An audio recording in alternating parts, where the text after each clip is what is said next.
For the past month, I've been on a quest to 100% complete every Mario game. While I'm nowhere near close to finishing it, I have decided to make these little overview videos that basically just summarize my experience. Each part will be consisting of games from a certain year, so this first part will include all 1981 games. If you're wondering why I'm doing this, it's because I want to fully experience every game, then put them on a tier list for a final video ranking them all from worst to best. I've seriously seen so many rankings put a game of my liking on a bad spot, and their argument for it is always bad because they didn't experience the full game. Well, I'm here to give a non-biased opinion from somebody who has fully experienced every game. All 384 of them.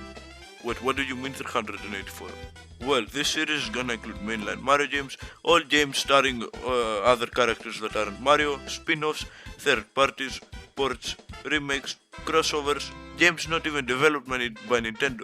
Hell, even games where Mario makes a minor appearance are in here. All of these games total up to 384 games.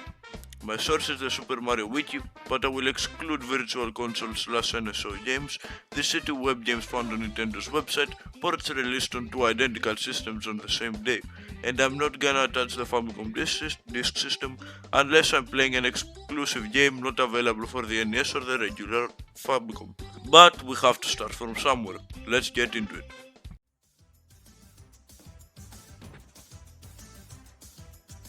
We all know that the first Mario game is none other than Donkey Kong.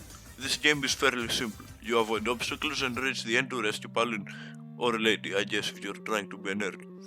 A lot of people watching are probably only familiar with the Donkey Kong version available today, the NES port. Now, you may be thinking that the arcade version plays more or less the same, however that could not be further from the truth. For starters, the graphics in the arcade version are brighter, an extra level is included that had to be cut down on the NES version, and lastly there are way more obstacles compared to the dumbed down NES port. So if you think you've already mastered the game while only having tried that out, you may wanna attempt the original. Gameplay wise, you probably know how the levels play out. What you probably didn't know is that in the American release of the game, a level gets added in each time the game loops. For example, the first loop of the game only consists of the first level, the barrel stage, and the last level, the one with the fires. Then on the second loop, you play the first level and the last again, but between them, you must beat the springboard level. And on the fourth loop, you play the Pie Factory in between stages 1 and 2. And since the American version is more accessible and easier to find one, I'm playing that. So to 100% this game, I will just be trying to beat the fourth loop, the one that introduces the last stage.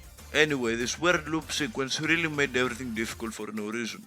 I mentioned earlier that this difficulty is really ramped up in the arcade game, and that was not a joke.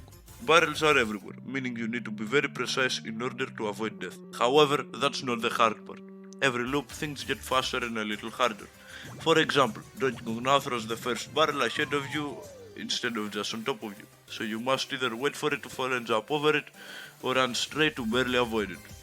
Then you traverse through the same stage as you did last time, but with things going a little faster.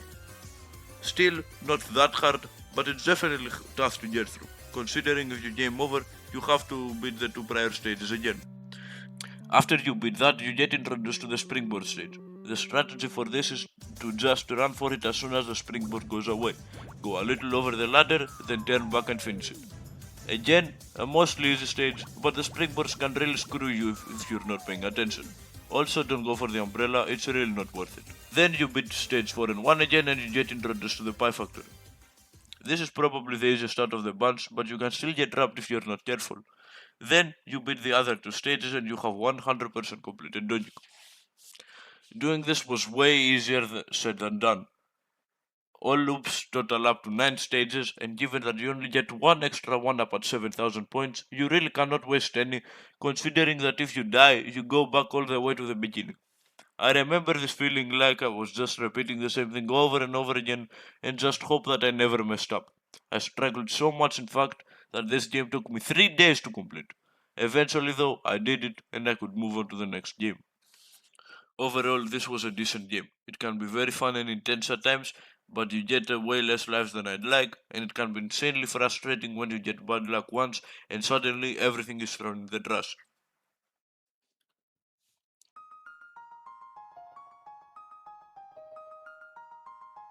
Well, we beat Donkey Kong. Let's see what is up next.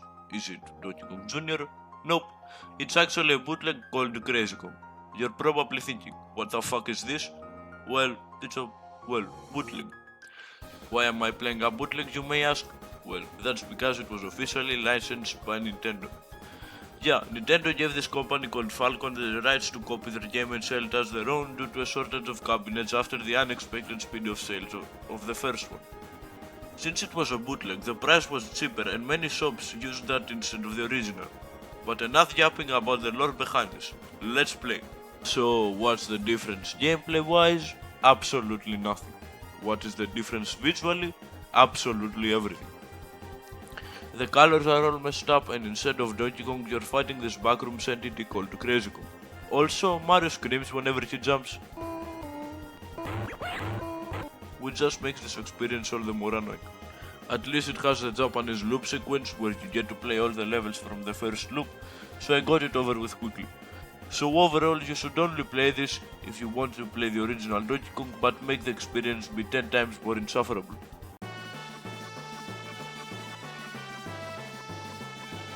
To fix Crazy Kong's problems, Falcon made Crazy Kong Part 2. The main changes include this very intense cutscene where Crazy Kong escapes his jail cell.